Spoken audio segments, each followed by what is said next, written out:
Journey to the City of the King, an adaptation of John Bunyan's Pilgrim's Progress. Part 5. Trouble at the Fair. At last, the sun began to rise, and the mists were rolled away. "That was a dark night," Christian said to himself. He'd been walking all night because he didn't want to sleep in the dark valley. But now the light of a new day had dawned. He could see where he had been walking. There was a quicksand swamp on one side of the path and a sheer drop on the other. The rest of the path was full of nets and traps and snares, all put there by the wicked soldiers of Apollyon so as to hurt or slow down those travelling to the city of the king. Christian's heart rejoiced to think that the king had given shoes as part of the armour, and they must have guided his feet all night.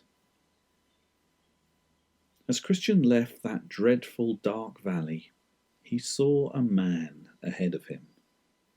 He was cautious at first, but he soon realized that it was Faithful, his friend from the City of Destruction, who Watchful had told him about.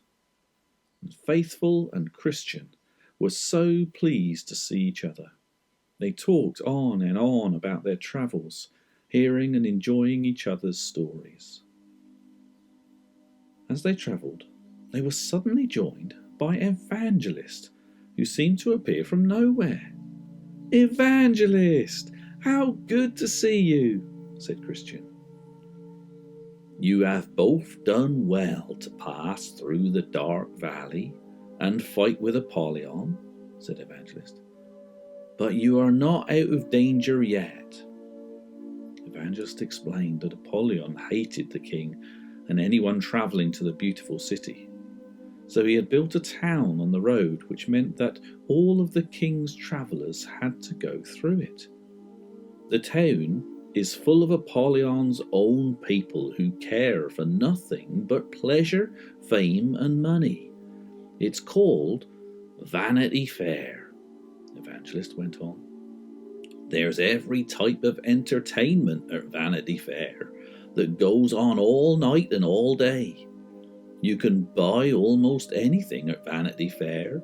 The latest fashions in clothes, music, makeup. You can buy jewellery, silver, gold, pearls, precious stones. You can purchase houses. Even popularity and fame you can buy there. There are pubs and clubs and drinking festivals, if that's what you wanted. There were places to study and pass exams. Great big sports halls and games galore. Anything you wanted is all there at Vanity Fair, and it's all been put there to give people plenty of things to do and to enjoy, so that they might not spare a moment in which to think about the king or the beautiful city. Apollyon wants to tempt you and all the king's travellers to stop and stay there, and then give up on your journey." Evangelist left them almost as suddenly as he'd arrived, and so as Christian and Faithful approached Vanity Fair, they decided that the best thing to do was to cross the town as quickly and as quietly as possible.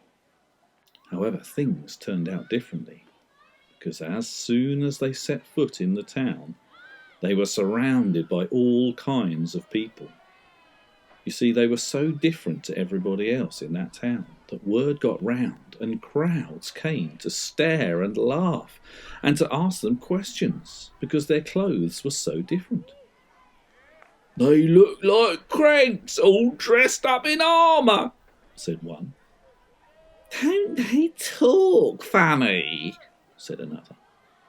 "What are they talking about? Beautiful city. This is a beautiful city," said yet another. And they showed no interest in the town or its goods. "Yeah, why don't you look at the shops and stalls and buy something?"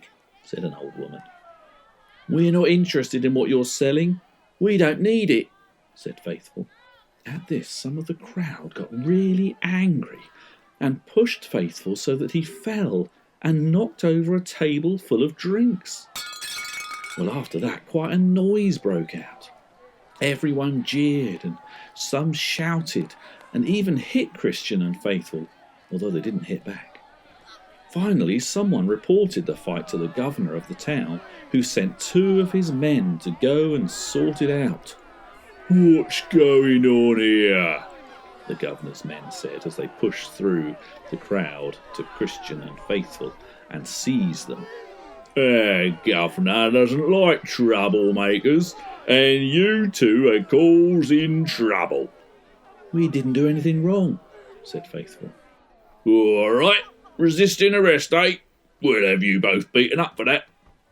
And they dragged Christian and Faithful to the town square and flogged them until they both fainted through the pain.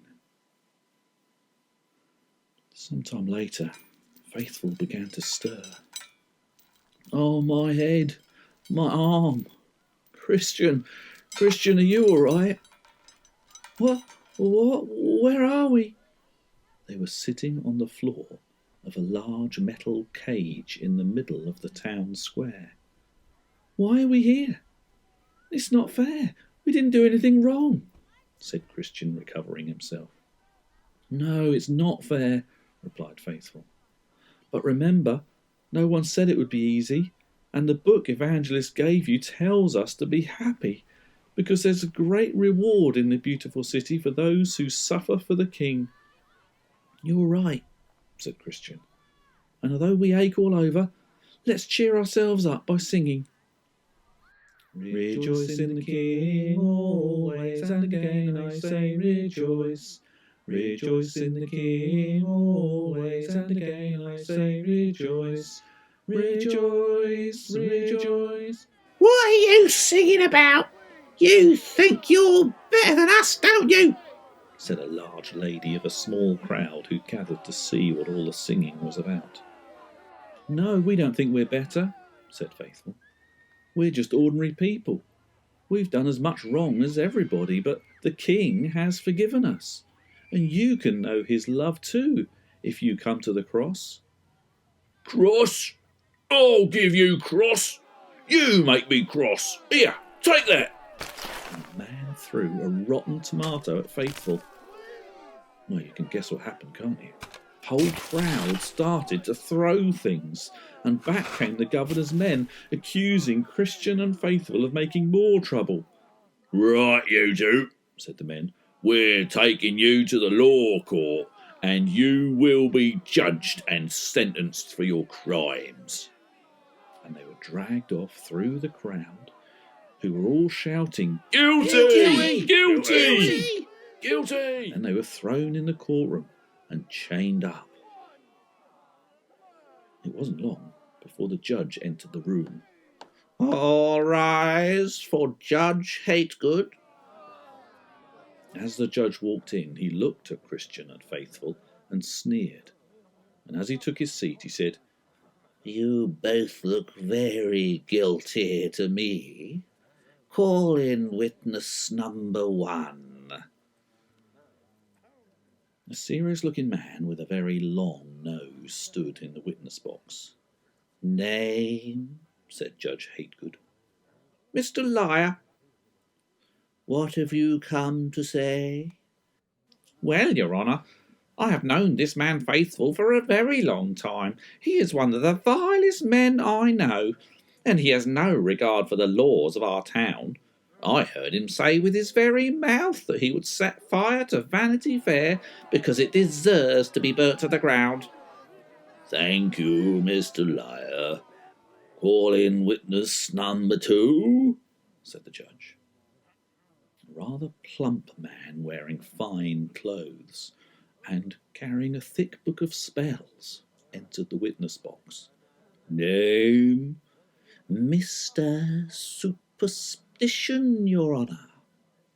I do not know these men very well, but I know that they are troublemakers. I heard them say that our religion was only fairy tales, and that they did not mind breaking our well-held traditions.